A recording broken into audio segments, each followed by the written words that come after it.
والحمد لله ولا إله إلا الله والله أكبر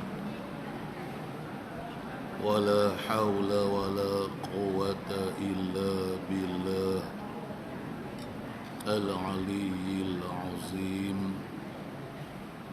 العزيز العليم عدد كل حرف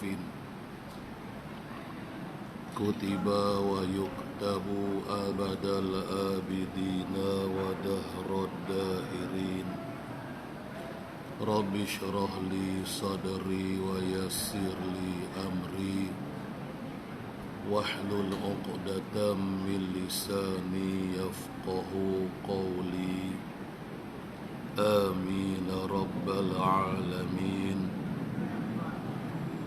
قال المصنف رحمه الله. Ka'ana kita berhenti.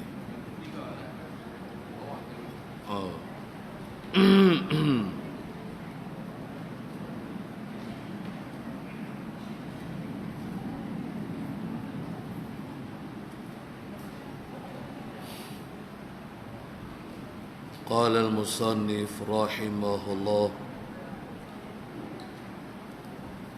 Ketiga, melihat akan kebinasaan mereka itu. Bermula perkara yang ketiga dari tiga perkara yang memudahkan atasmu uzlah daripada manusia ialah melihat, yakni melihat oleh engkau akan kebinasaan mereka itu manusia, yakni kebinasaan yang berpunca daripada mereka itu manusia. Jadi engkau duk perhati, engkau duk tengok, duk lihat akan kebinasaan yang punca kita jadi binasa, yang punca kita ni jadi rosak, berpunca daripada manusia. Sekiranya kita sebelum ni tak rosak, tetapi apabila kita berkawan, tiba-tiba dengan sebab kawan, lalu kita jadi rosak.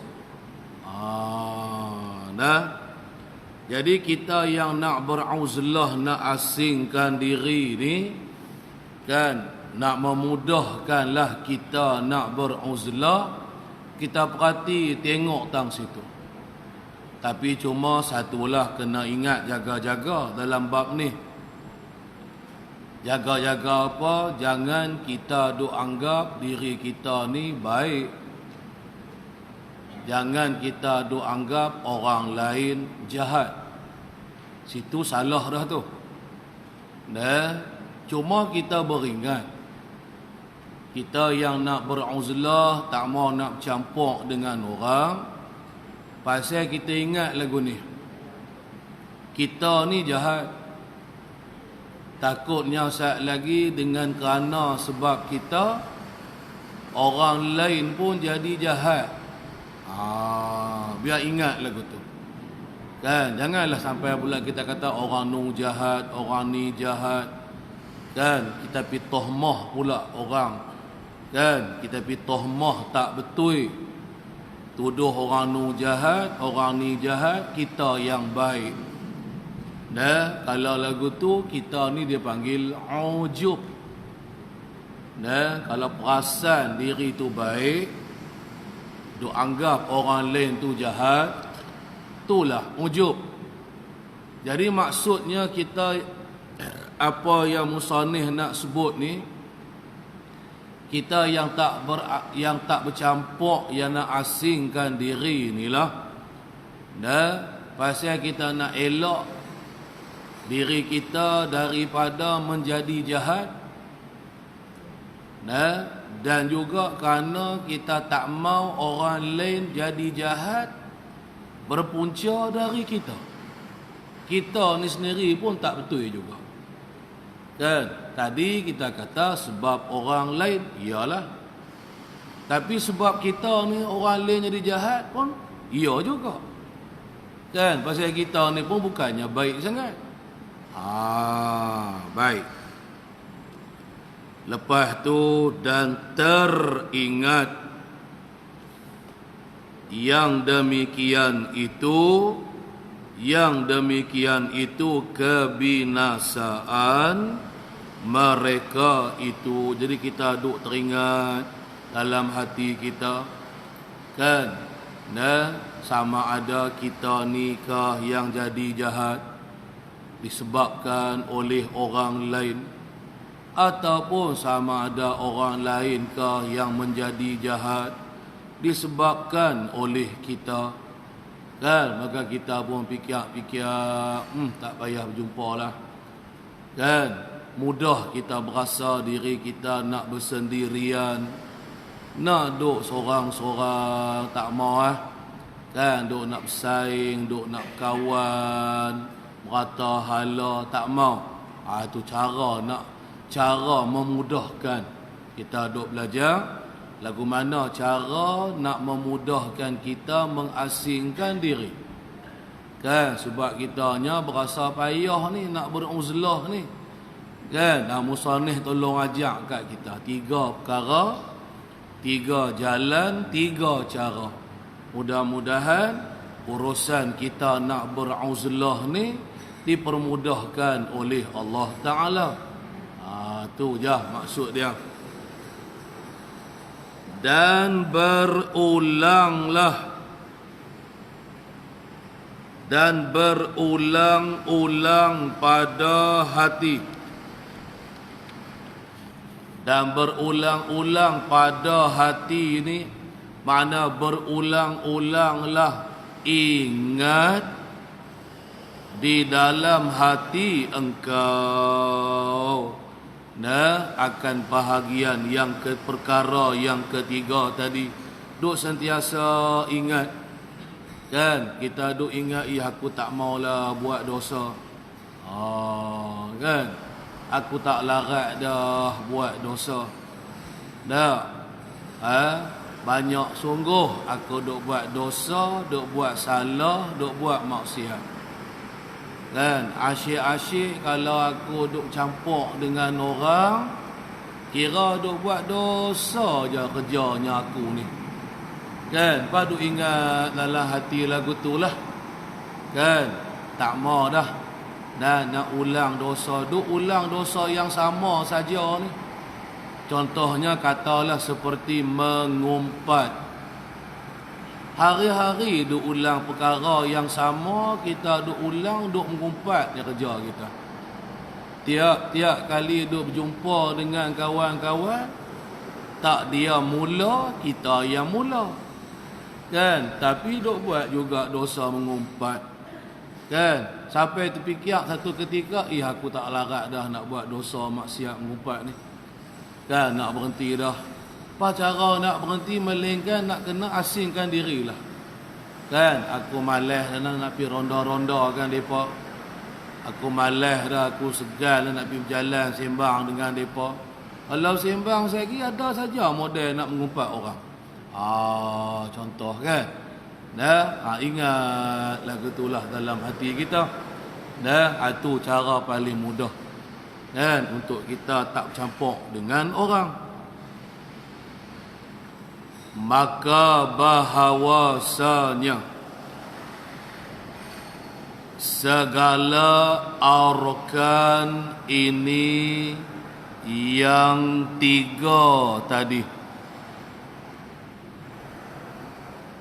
maka bahawasanya segala rukun-rukun ini yang tiga, tadilah yang tiga perkara start daripada minggu sudah. Pertama, menghabiskan segala waktumu di dalam ibadat. Yang kedua, memutuskan tamak. Yang ketiga, tak sakni melihat akan kebinasaan mereka itu. Ini segala rukun. Rukun ni makna perkara yang penting. Apabila sebut rukun, artinya perkara ni penting. Supaya semayang, dia ada 13 rukun semayang. Penting tak 13 rukun semayang tu? Penting. Tak dapat tidak kena buat. Kalau tak buat, tak sah semayang kita. Lagu itulah pentingnya. Dan 3 perkara yang kita belajar minggu lepas dengan taksat ni, penting tak dalam bab kita dalam bab beruzlah ini? Ya, penting. Nak memudahkan kita, kan, orang yang nak berjinak-jinak dengan nak beramal dengan bab uzlah ni, penting dia lakukan 3 perkara ni. Baik. Apabila melazimkan dia segala arkan ini yang 3, menolaklah akan dikau daripada bertaulan bagi makhluk. Jadi 3 perkara ni, apabila engkau duk melazimi akan dia, akan segala arkan yang 3 ni, kita mulazamahkan diri kita, kan. Yang pertama, hak kita mengaji minggu sudahlah, kan. Kita duk ingat 3 perkara tu. Pertama, kalau kita tak beruzlah, menghabiskan, mana kita isikan masa kita dengan berbuat ibadat, maka tak danlah kita nak kawan, nak keluar pergi mana-mana tu. Lepas tu yang kedua, minggu sudah juga kita mengaji dah, buangkan sifat tamak diri kita kepada makhluk. Yang ketiga, tak saknilah, kita duk perhati, lihat kebinasaan yang berpunca daripada mereka. Baik. Nescaya melazimkan dia menolak akan dikau daripada bertaulan bagi makhluk. Di situlah kuncinya kita dapat beruzlah. Untuk boleh kita beramal dengan uzlah, mengasingkan diri daripada makhluk ni tadi, kita kena mulazamahkan dengan 3 perkara yang kita sebut tadilah. Sampai satu peringkat, masa tu dia tak mau dah, tak ada berasa pun dalam hati, kan, nak pimai, nak berulang alik berjumpa, bertemu dengan kawan-kawan ke, dengan sesama kita makhluk ke. Dia jadi tawak dah, kan. Dia jadi tak seronok dah, kan. Dia lebih lagi seronok duk sorang-sorang, duk campur dengan orang ramai, timbul rasa pahit, timbul rasa tak suka dah dalam hati.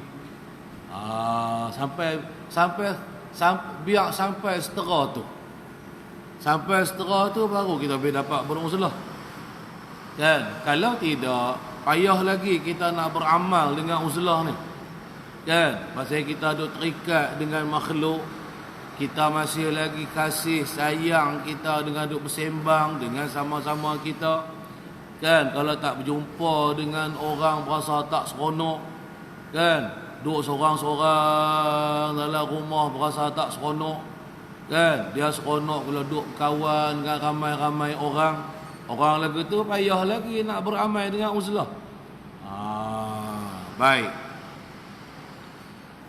Dan berhadap kepada babillahi ta'ala. Dan apabila kita dapat menolak dari bertaulan dengan orang, maka jadi apa kita ni? Maka berhadaplah oleh engkau, berhadap kepada babillah, yakni kepada pintu Allah Ta'ala, pintu rahmat Allah Ta'ala. Pintu rahmat Allah ni maksudnya apa? Nah, iaitu ibadat maksud dia. Mula-mula pintu untuk kita dapat rahmat Allah ialah buat ibadat. Dan apabila kita masuk mengerjakan ibadat, sesuatu ibadat, kan, maka kita dah duduk di hadapan pintu rahmat Allah. Dan terbukanya pintu rahmat Allah, dan bagi siapa? Bagi orang yang berkhidmat, bagi orang yang melakukan amal ibadat kepada Allah. Nah, jadi itu jelah matlamat kitanya. Kan, itulah saja maksud kitanya. Kan, tak ada fikir hal lain. Tak ada kok kita nak fikir lain daripada amal taat kita dengan Allah, tak ada. Dan la ni supaya ulang selalu kita sebut, tujuan kita beruzlah pun ialah kerana kita nak buat ibadat. Kita nak mudahkan urusan kerja ibadat kita dengan Allah. Dan kita tahu kita masih lagi belum boleh sampai kepada ibadat, kan? Dan antaranya sebab inilah gangguan yang kita belajar tadi. Dan jadi apabila kita dapat lepas diri dari gangguan-gangguan ini, baru berjaya kita sampai kepada ibadat. Dan baru boleh kita tumpukan hidup kita dengan ibadat. Ibadat ni macam-macam. Sembahyang sunat, kan?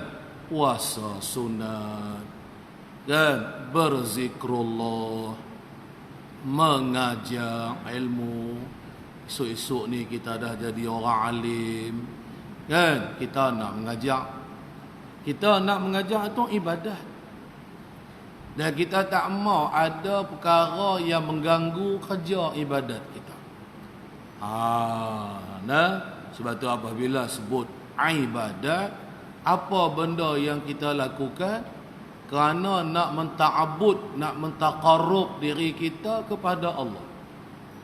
Kan? Kita lakukan, kita buat. Dan kita nak buat ibadat ni sampai mati. Kalau kita bertumpukan dengan ibadat sembahyang sunat, azam cita-cita hati kitanya kita nak lakukan amalan ibadat solat sunat ni sampai mati aku nak sembahyang sunat. Biar lagu tu. Kan? Kalau kata puasa sunat, aku nak puasa sunat kalau boleh sampai mati esok, aku tak tinggal puasa sunat. Kalau kata mengajar, guru lah yang mengajar ilmu, cita-cita dalam hati dia nak mengajar sampai mati tu. Kan? Itu cerita buat ibadat. Ibadat ni macam-macam. Kan? Jadi tak kira lah apa ibadat pun yang kita buat, asalkan kita buat. Jangan terputus tengah jalan. Jangan terberhenti. Teruskan istiqamah. Dan yang pastinya nak istiqamah dalam ibadat ni susah. Kan? Dia akan adalah halangan-halangan dia. Kan? Dia akan adalah gangguan-gangguan dia. Jadi kita nak buang halangan ni. Kita nak tepih buang gangguan-gangguan ini. Kita matlamat kita nak buat ibadat. Kalau ada gangguan, kita tak boleh buat ibadat. Maka kita nak boleh sampai kepada ibadat, tak dapat tidak, kena buang halangan-halangan, gangguan-gangguan yang mengganggu kita buat kerja ibadat. Tu je kaedah asal dia. Kan? Jangan kita duk biar diri kita tu terganggu. Terganggu dengan orang, terganggu dengan makhluk manusia, dengan kerja buat kita, cari duit ringgit kita. Ni semua gangguan. Kan? Kalau kita duk biar diri kita terganggu dengan gangguan ini, memang jawabnya tak sampailah kita kepada matlamat nak cari redha Allah, nak cari rahmat Allah, nak buat amal ibadat, memang tak boleh. Itu je maksud dia kita mengaji ni. Baik.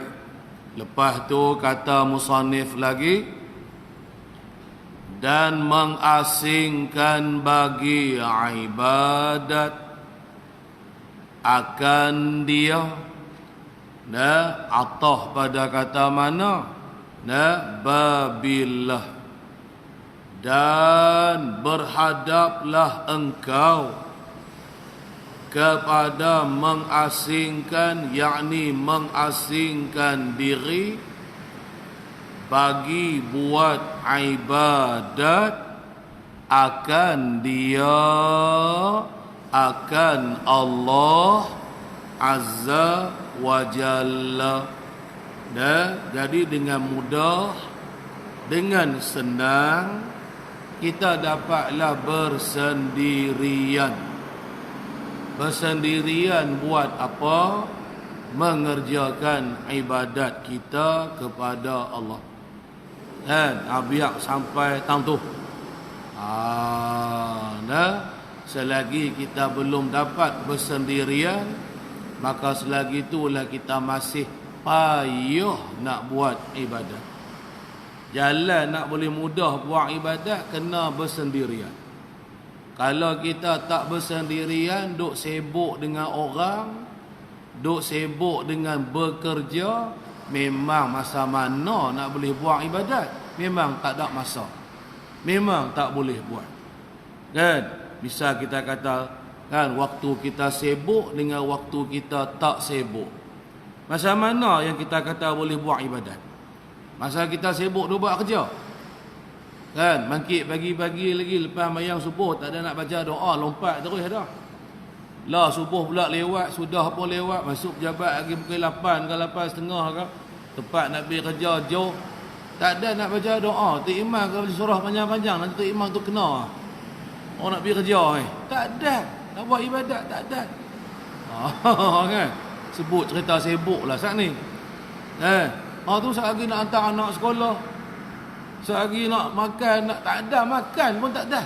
Start motor press priung gitu ya. Kan? Sampai pak kerja, balik kerja pukul 5 ke 5.30 ke. Balik tu penat pula, letih waktu, letih kat masa kerja. Mana boleh kita nak buat ibadat? Sembahyang fardu memang kena buat. Nak buat sembahyang sunat mana boleh dah. Kan? Nak buat ibadat sunat tak boleh. Kan? Dak sehari malam sehari. Malam sehari dia tak larat dah. Dia mengantuk dah. Dia letih. Pukul 10 malam tak nak celik mata dah. Contoh kan. Jadi beza dah dengan kita yang tak kerja, tak sibuk ni. Dulu kerja lah pencen dah. Tak ada dah fikir apa-apa masalah dah. Mudah dah bagi orang yang macam ni, dia nak beruzlah, nak menumpukan. Dan nak tumpu, nak beri tumpuan berbuat ibadat. Mudah dah. Dah tak sibuk, jangan dia cari sibuk dah. Dulu boleh kita bagi alasan kita sibuk. Tak apalah nak kata lagu mana lagi. Kan? Kena kerja anak kecil lagi, anak sekolah lah macam-macam lagi. Lah semua lepas belakang dah. Sak-sak belakang dah. Kita pun tak perlu susah payah dah. Nak sibuk-sibukkan diri dengan duk bekerja. Kan? Bagi masa dah. Ada free banyak dah. Pun tak boleh juga nak boleh buat ibadat.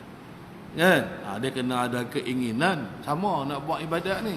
Kalau dalam hati tak ada keinginan, tak sibuk pun dia tak buat. Kan?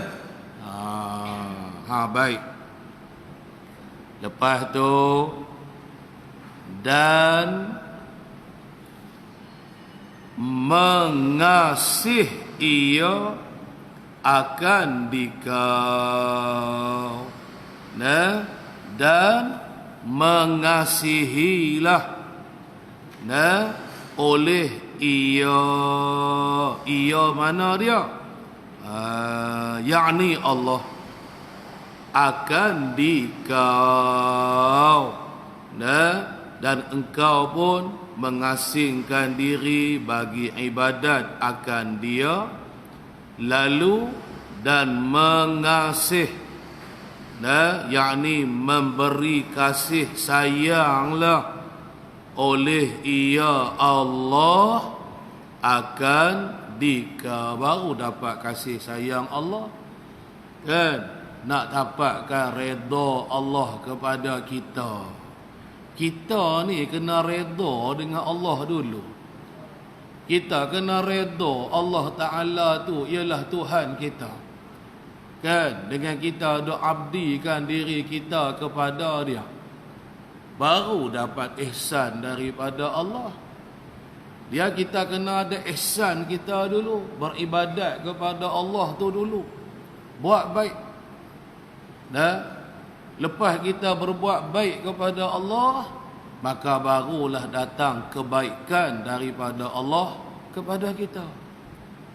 Setinggi-tinggi ihsan Allah Ta'ala kepada kita apa dia?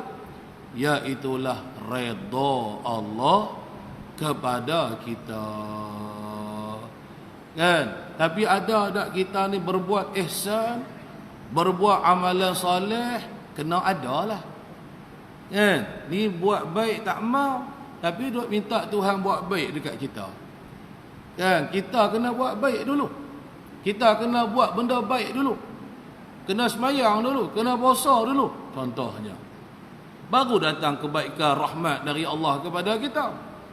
Ni tidak duk harap syurga, mayang tak mau, puasa tak mau, kan?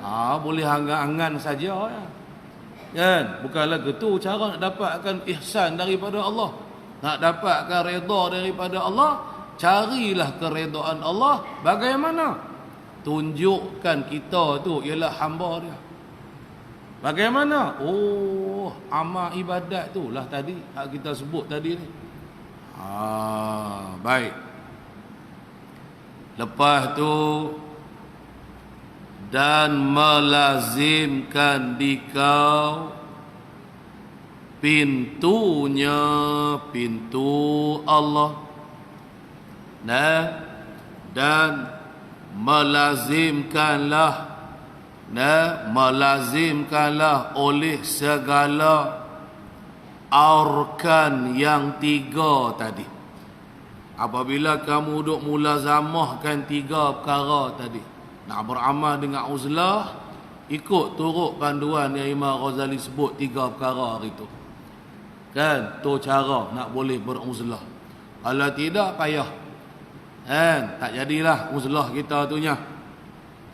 Dan melazimkanlah oleh segala rukun yang tiga perkara tadi akan dikau, akan pintunya, pintu tadi babila, hak tu lah je. Pintunya pintu Allah, yakni maksudnya rahmat Allah. Jadi maksudnya ialah apabila kamu dah mulazamahkan diri kamu dengan tiga perkara, segala masa kamu habiskan dengan ibadat, buang sifat tamak haloba kamu akan makhluk. Bagi kamu, amalaka fala hajata li.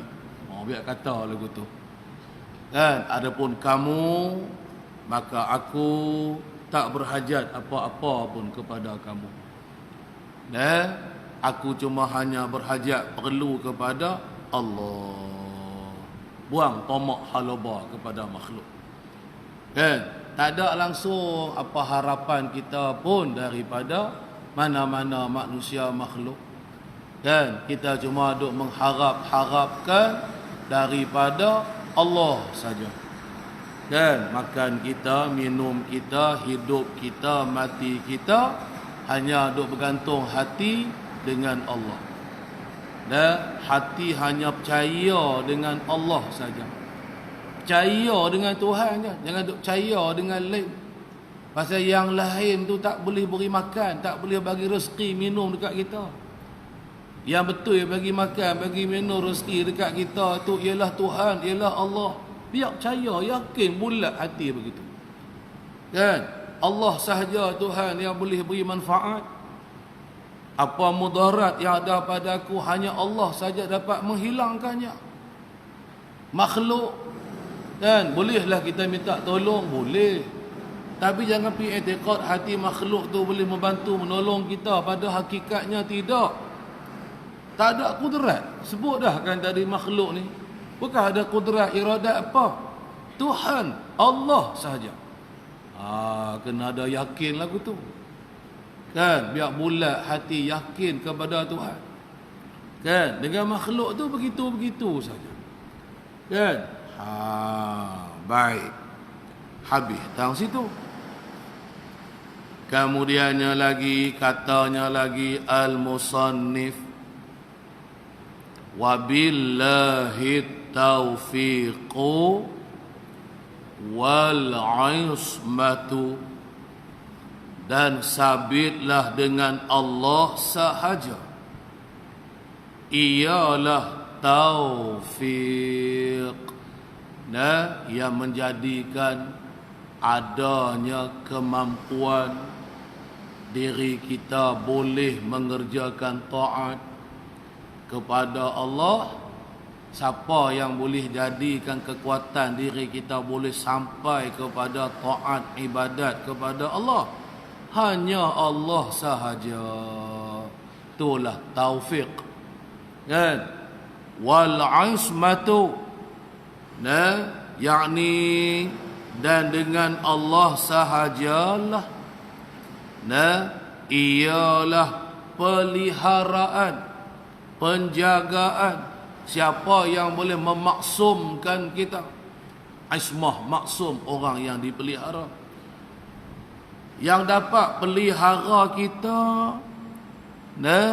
daripada segala perkara, daripada maksiat, daripada dosa, hanya Allah sahaja. Hati yang kata maksum. Maksum tu orang seorang yang dipelihara Allah. Allah Ta'ala tidak berkehendak seorang hamba tu melakukan maksiat, maka hamba tu terpelihara dari buat maksiat.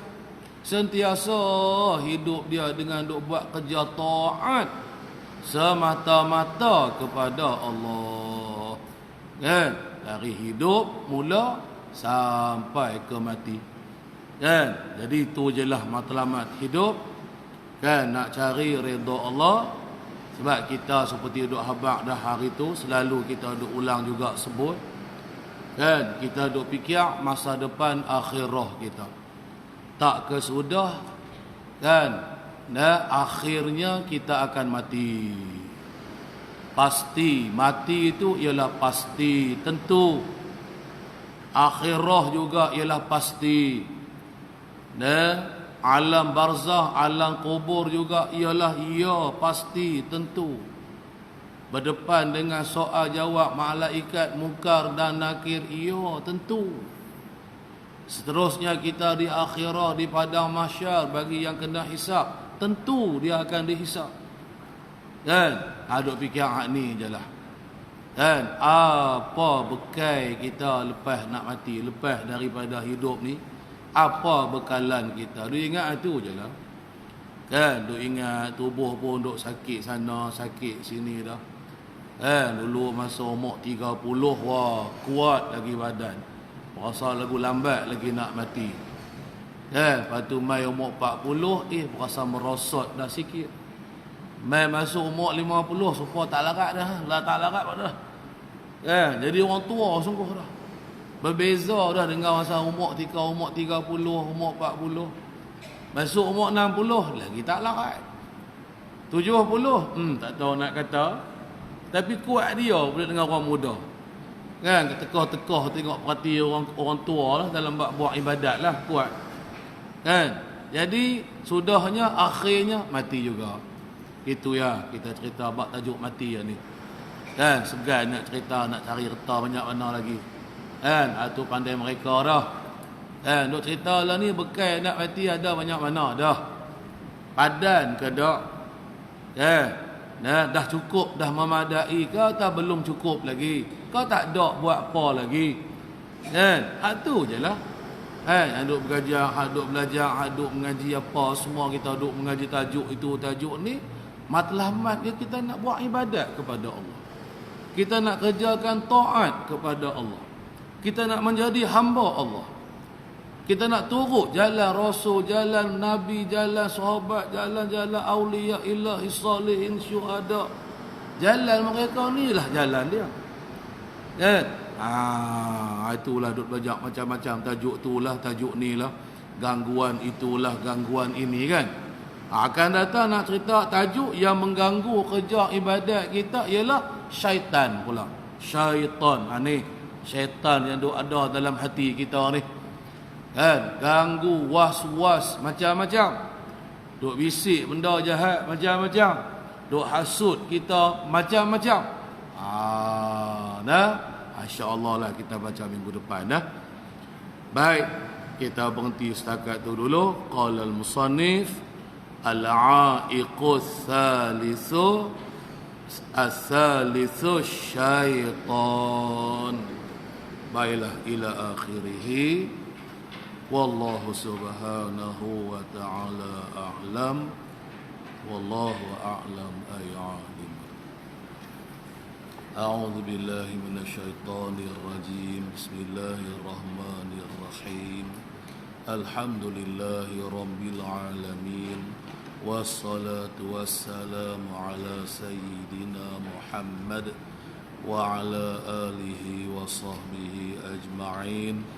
اللهم افتح علينا فتوح العارفين بحكمتك وانشر علينا رحمتك وذكرنا ما نسينا يا ذا الجلال والإكرام وصلى الله على سيدنا محمد وعلى آله وصحبه أجمعين والحمد لله رب العالمين. تقبل الله منا